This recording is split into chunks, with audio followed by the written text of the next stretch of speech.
Alright, XA, welcome to the channel. And welcome back if you're a returning viewer. We're going to do something a little bit different today. Instead of talking about British Cold War stuff or the US and World War II, we're going to be doing some Rhodesian kit. So all this is reproduction from What Price Glory except for the shoes, and we'll get to that. But this kit is not complete. It is not. As you might notice, there are no troopy boots, no brown boots. They are on order right now. They're coming in. Again, that's another What Price Glory thing. You can also get the single buckle Jod Spurs. That's up to you. Just do your research. My preference for combat stuff, if it's not going to be too muddy. Again, I live in Virginia. It gets humid. It gets muddy. I usually wear the tackies.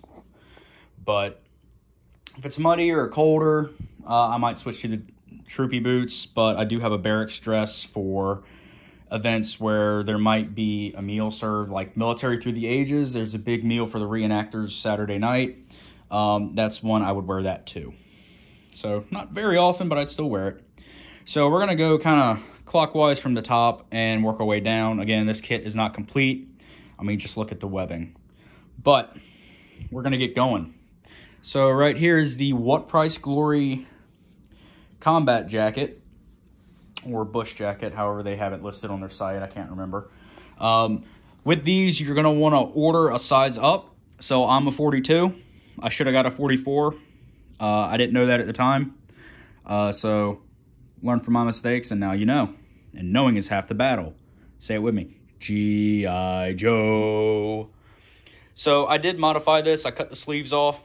I did leave it long because I like my pocket space. So there's pockets, all 4 of them still on there. And what I did, I kept the sleeves and I kept them just as extra material in case something ripped or if I wanted to add something. But I cut off the elbow pads that they put on the sleeves. And since I'm an ambidextrous shooter, put one on each shoulder. And it actually does feel pretty comfortable.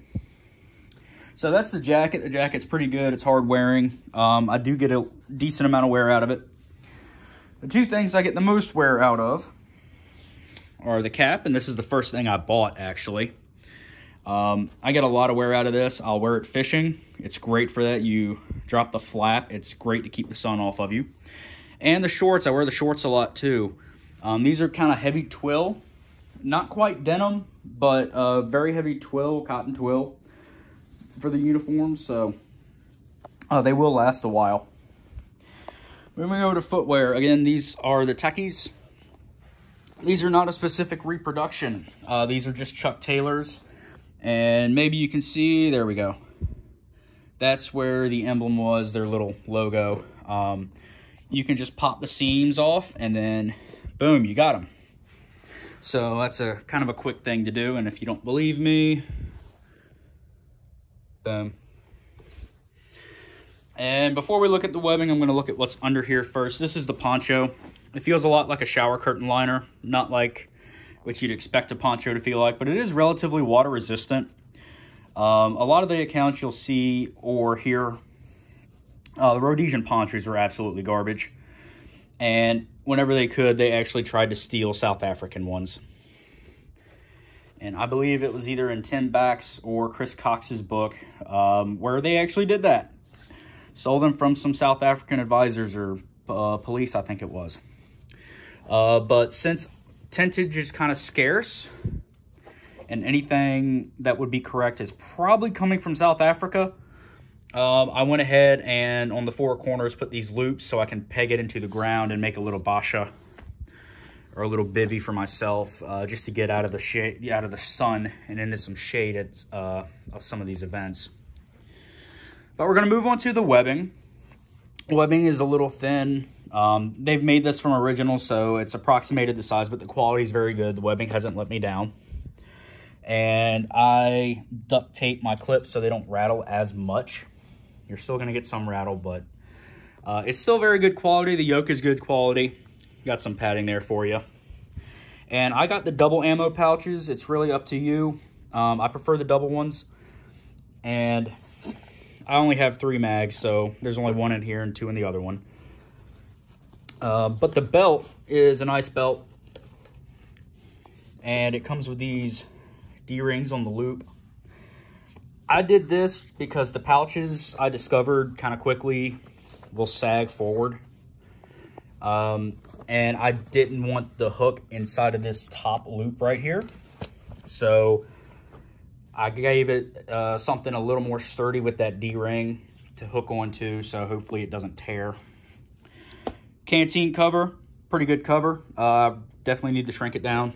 I just have a West German Canteen standing in here. It's a metal one. It's just to fill it out for this right now. I'm working on getting a Canteen that's correct. And the other mag pouch, this one's full with my 2FN mags. They're unloaded. And now to the Barrack dress. I do have a RLI cat badge and a beret. It's just not on the beret right now, but don't worry about it. It's all Gucci. So here's your service shirt, your GS jungle green shirt, essentially. Again, this is hard wearing, kind of thick twill. It's really good material. As are the trousers, and during colder events, I'll switch to the trousers over the shorts. Which the cold events are coming up. It's October. It's feeling nice out there. And the final piece here is going to be the stable belt, RLI stable belt that they make. So for anyone who doesn't know, British, Commonwealth, ex-Commonwealth, like Rhodesia, their branches of service, regiments will have different stable belts. Now, it's kind of hard for doing British Cold War to have the right stable belt because some of those units have been out of existence for a while. But luckily, Jerry and the guys at What Price Glory have reproduced the RLI stable belt. These are pretty integral to a barracks dress or walking out dress, depending on the level of formality, just because there is some unit pride that these guys would have. They wanted to show off who they were. So you'll definitely see the need for a stable belt soon.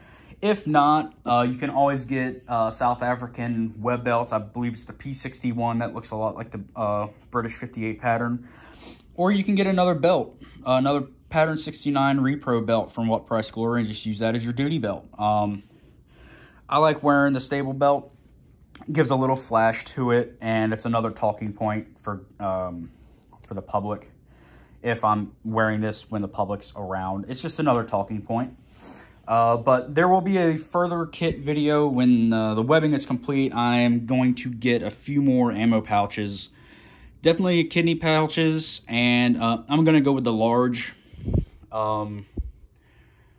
pack, the large patrol pack, however they have it termed on there. And I definitely still need a sleeping bag too. But for now, this is what I've got. And I'll make sure to include the beret for this one just to give you a full sense of what it looks like. I do have someone in my group that's doing guard force, so that's going to look a little different. But for me, this is based on, I'm doing this a lot based on pictures, personal comfort, stuff like that. For RLI, we generally portray 3 commando. And we'll do anything from 72 onwards, so at least when people are starting to get the brushstroke. And yeah, so y'all have a good day. I tune you straight. There's going to be another video, XA.